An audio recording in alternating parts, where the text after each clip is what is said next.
Hello and welcome back to Continental Club. It's a Friday, so this is what show goes live. As you can see, Christopher Hamill is not here. He's looking for elves in Iceland. But I'm joined by Patrick Van Straten. Hello. And Joseph Tomlinson, who isn't called Joseph. Anyway, our first story is Arsenal and United look to be monitoring Marco Reus from Borussia Dortmund. Ooh. According to Sky Germany, both Arsenal and United have been looking into his contract situation, which is due to expire in 2019. He is currently sidelined with a cruciate ligament injury, which he did in May's German Cup final, and is set to keep him out until next year. He recently told GQ magazine that he would consider a change of scenery, saying, "There are 4 or 5 international clubs who interest me." He said also, "This is my last big contract and a final opportunity to try something different." Joe and Pato, what do you guys think of him? Little cock tease. Well, I do like Marco Reus. Yes. He is a very, very good player, and I'm sure Pato's going to talk a little bit more about his stats in a second, but they were exceptional even when he came back from his 1,000th injury. He's had ankle problems, he's had foot problems, he's had hip problems, not hoop problems. He's had quad and hamstring injuries, and now he's got an ACL injury. The lad is made of glass. I wouldn't have him at Manchester United. I think it would stifle players that we have in that position that are young and exciting. I think he turns 29 next year. You look at Anthony Martial, you look at Marcus Rashford, both occupying that left wing role. I don't see where Marco Reus fits in. Obviously, we were in for Ivan Perisic. I think the reason we were in for Ivan Perisic of Inter Milan in the summer was mainly because he also offered an option as a left wing back in a 3-5-2. And that's the reason that Jose Mourinho wanted him. I think he said openly in a number of press conferences he wants a winger that can also defend, and I'm not sure that man is Marco Reus. So I think he'll stick with Martial. I don't see Marco Reus joining Manchester United. Potentially, Arsenal is a more likely destination though if Sanchez was to leave. Yeah, but like you say, the injury record is bad. Horrendous. Reus hasn't made more than 30 league appearances since 2013-14. That's really bad. But last season, when he got on the pitch, he was absolutely sensational. He was getting 0.7 goals a game, 0.5 assists. By comparison, Sanchez was getting 0.7 goals a game, 0.3 assists. But obviously, Sanchez played many more games, and that is the issue. Marco Reus, even though he'd be going into the final year of his contract, you imagine that Dortmund would want a decent amount of money for him. How much do you think? I don't know, but certainly 30 million plus. You don't really know. It depends how Peter Bosz feels about him. Yeah. Obviously, he's never really coached him. He's been out injured the whole time, so he may not be interested. He may be happy to kind of leave it to Pulisic instead. But I don't know. The only real incentive I could see for Arsenal to buy him is if Ozil and Sanchez go, Arsenal may feel like they need to sign a big name player just to prove they can attract a big name player. So therefore they might think, right, well 30 million, 35 million, 40 million is not that steep a price to pay for somebody who will play a bit and makes us look like we're not, you know, completely out of the loop of the top teams anymore. He's still a big name amongst the likes of the FIFA players and stuff like that still don't watch much Bundesliga football, don't clock onto his injury record, but still has a high FIFA rating, so they think he's still a miraculous player. And it probably would appease that sort of age. Maybe even some of like the middle-aged guys who think, oh, Marco Reus is a fantastic player. Rocking the German league. Well, like 3 years ago, we'd have all been like, any club in the world would have taken Marco Reus. Any club in the world. Like, he's so good. Like, when he came back from injury this season, he got a hat-trick, and then he got a hat-trick of assists, I think, in the next game. It was absolutely nuts. So he can create, he's very fast, but the problem is when you're 29, and you've got, and it's not even just a normal injury, right? It's not like a hammy's gone. It's an ACL injury. And I can't think of anybody who's come back well from an ACL injury, with the possible exception of Radamel Falcao last season. It's very rare. It's going to be interesting to see how Zlatan does, of course. He's also got an ACL. And he's a lot older. Where do you think he could go then? If he wasn't going to go to Manchester United or Arsenal, and he wants to leave Borussia Dortmund, as he stated, what clubs are even open for him? I don't really see a pathway to European success for him. Yeah, I don't think. I think. Everton were linked with him. But surely he'd stay at Dortmund in that situation. I mean, maybe the Italian clubs. You could see an Inter. You could see an Inter being like, right, here's a bunch of money on the table for Marco Reus. But imagine watching Reus's hamstrings and knees fall apart in a Spalletti system.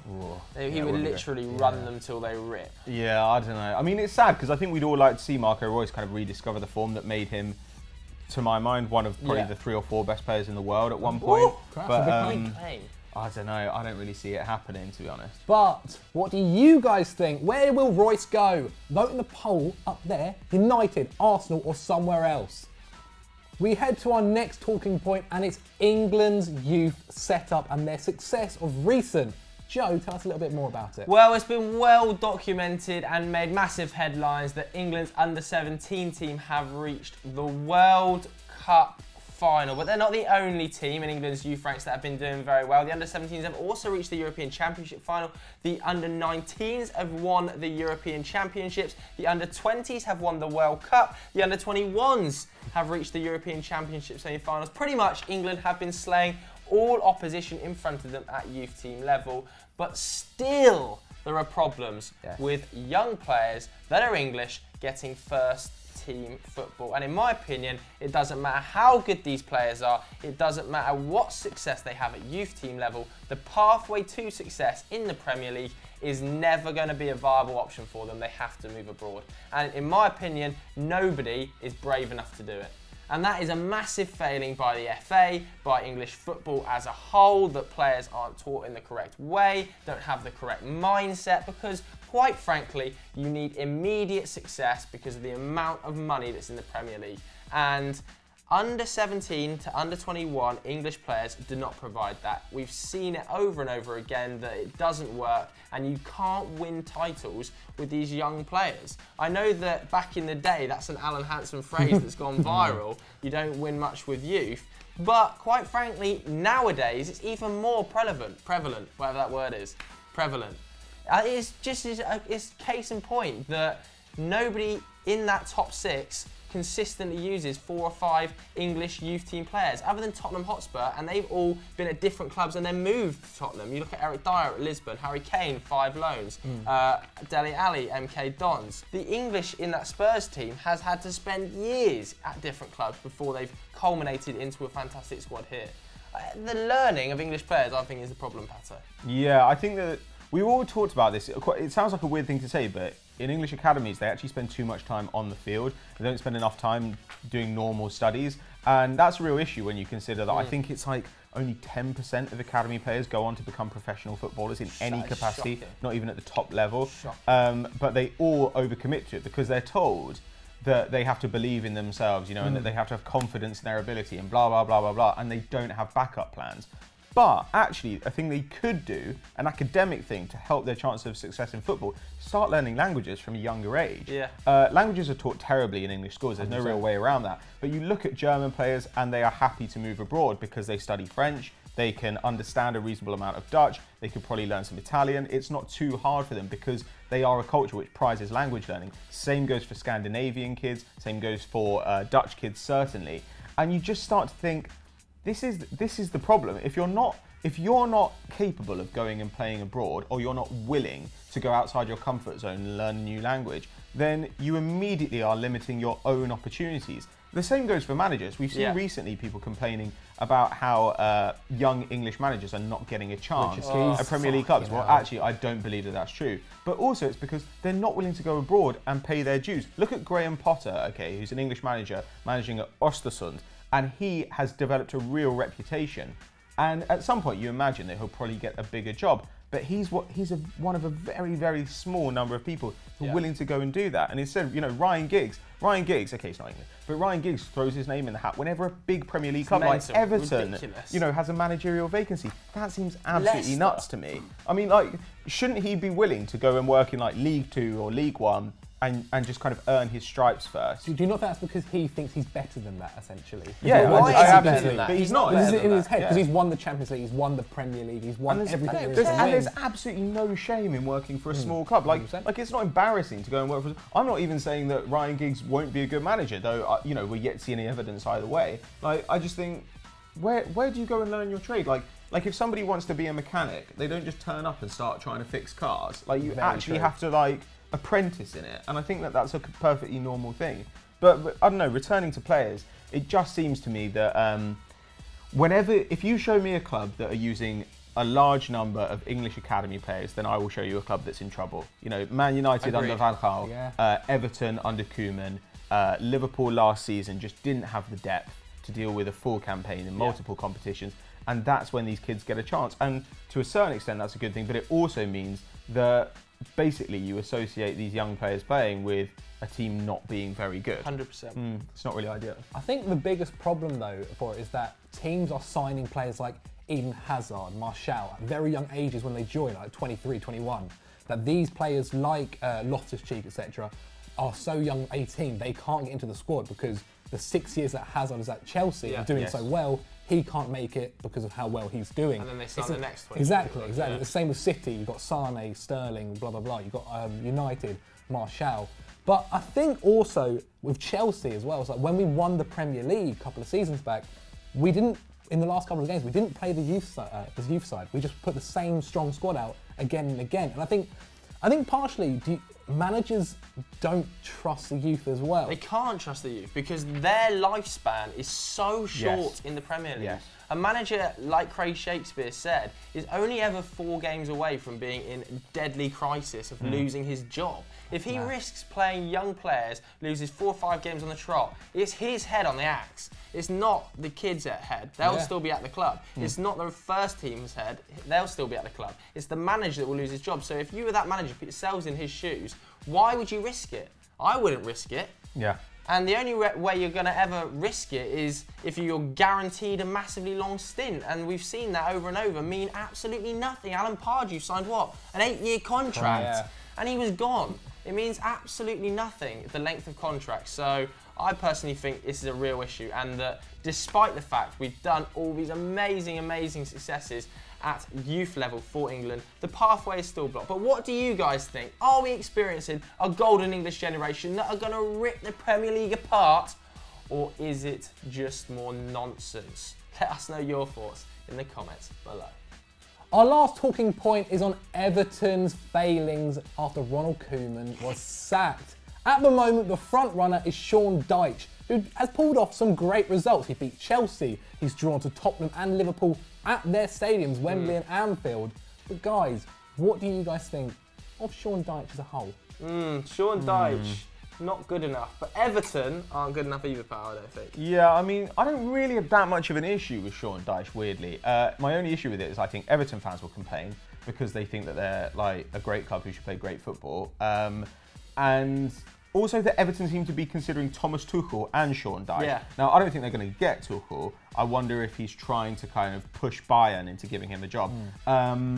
But if you're considering both those two managers, then you don't really have a plan for the future. And this, I'm afraid, has to come down to Steve Walsh. Like, Everton's squad is shocking. I know you're going to talk about that in a minute. And I think that their failings this season have been primarily because of that squad than because of tactical issues. You know, I think Koeman's fine as a tactician. I don't think he's anything special, but he's good enough for Everton, certainly. But they basically have this kind of power nexus that doesn't quite work. So there are the owners who think, look, this is what we want from the club, this is how much money we're willing to give you, so we want to see X number of players. It was Koeman who wanted the kind of players that, you know, fitted his system or what he was trying to do. And then there was Steve Walsh, who is head of recruitment and presumably had ideas about how the squad should be structured as well. And we ended up with a mishmash which doesn't really have a clear kind of plan to it. They bought a bunch of players in different positions and a bunch of players in the same position, and it just seems like there isn't a balance of skill sets. And I think if you think that Steve Walsh is really good at recruitment, let Steve Walsh build the squad. If you think he's not good at recruitment, sack him and get a new director of football. But what you can't have is that every manager come in and then just tell them, look, do what you want. And I think this is the problem when they spent so much money to get Koeman out of Southampton. Koeman probably then knew they really wanted him and said, well, then I want control of the squad. And you can't let somebody do that. If you want a long-term plan as a club, you've got to have a guy who's there consistently, regardless of what happens with the managers. I think that should be Steve Walsh. Steve Walsh has screwed up here. I think he should pay the price, which is his job. Yeah, I completely agree. He is in charge of recruitment, like you said, and their summer recruitment was quite frankly awful. And we can say this, by the way, because we told you it was awful when they were doing it. Not like the written journalists who all say, this is incredible, they could finish top 4 above Arsenal. Henry Winter, what a load of absolute nonsense. At the end of the day, they lost a superstar in Romelu Lukaku, one of the world's best young strikers. They lost a man who contributed to 50% of the team's goals last season. And they opted to replace them. Steve Walsh opted to replace Romelu Lukaku with 4 players that he thought could match that 31 goal involvement tally. He opted for Rooney, he opted for Sigurdsson, he opted for Sandro, and he opted for Klaassen. And not happening is the answer. None of those players are going to get near that tally, and he hoped that all four together might, but I'm sorry, it's just not working. You sign no pace, you sign no recognised striker, they've got no width in the team. You've had to bring Umar Niasse back from his loan at Hull after he was basically isolated, cleared his locker out, told to f off by Ronald Koeman in simple terms. He's now back, and he's the only player who can score a goal alongside Wayne Rooney. Yeah. And like Pato said, that falls directly onto Steve Walsh's head. At the back, they're arguably even worse. Yeah. Only one team in the league has conceded more goals than Everton this season, and it's Stoke City. 19 goals. They've conceded more goals than Crystal Palace. He's been playing a back three, and the recruitment again from Walsh at the back was one player. It was Michael Keane. Yet Ronald Koeman wanted to play a back three, and he had an ageing Ashley Williams. He had an ageing Phil Jagielka. Yeah, their combined age is 68. Exactly. Wow. And so he brought in Michael Keane. Okay, Michael Keane had done a good job at Burnley. He then brought in the Sunderland goalkeeper. Like, if you actually look at the recruitment, the players have all come from failing or struggling sides. Sigurdsson from Swansea, Michael Keane from Burnley, Jordan Pickford from Sunderland. It's just not good enough. If your aspirations are to be a top four Champions League pushing team, those signatures are not going to get you there. And I know Jordan Pickford started the season well and Michael Keane has potential, but I'm sorry, you need more than that if you're going to be doing the top four. So although Koeman's head has rolled, Steve Walsh's should have too, and I think if there is anybody who's going to get this job, it's going to be Sean Dyche, and he'll do an okay job with that squad. That's what they'll probably finish top half. They'll stay up, yeah. 100%. They'll definitely stay up. So at the moment, it looks like Sean Dyche is the man only available, and they won't be getting Carlo Ancelotti or Thomas Tuchel. No. And if they do, they're going to be having to spend over 200 million next summer. But what do you guys think? Will Sean Dyche be the manager of Everton, or will they end up signing Carlo Ancelotti or Thomas Tuchel? Let us know in the comments below. So that was Continental Club. Make sure you get your questions into us next week with these Twitter handles below. Come at us. But Pato, what should the people at home do next? You should head over to 90+1 Facts and check out 90+1 Facts about Jose Mourinho, following hot on the heels of Pep Guardiola. Everything you could possibly want to know about the special one. Joseph? VFN has just gone live on Football Daily. Me and Dave Jackson talking nonsense about stories I'm yet to read, but I'm sure it'll be a lot of fun, so come and watch that. Yes, FDFC is also out on FD tomorrow. And today. Squad goals today, come tomorrow, check it out. Challenge. And as always, guys, don't forget to like and subscribe. Bye.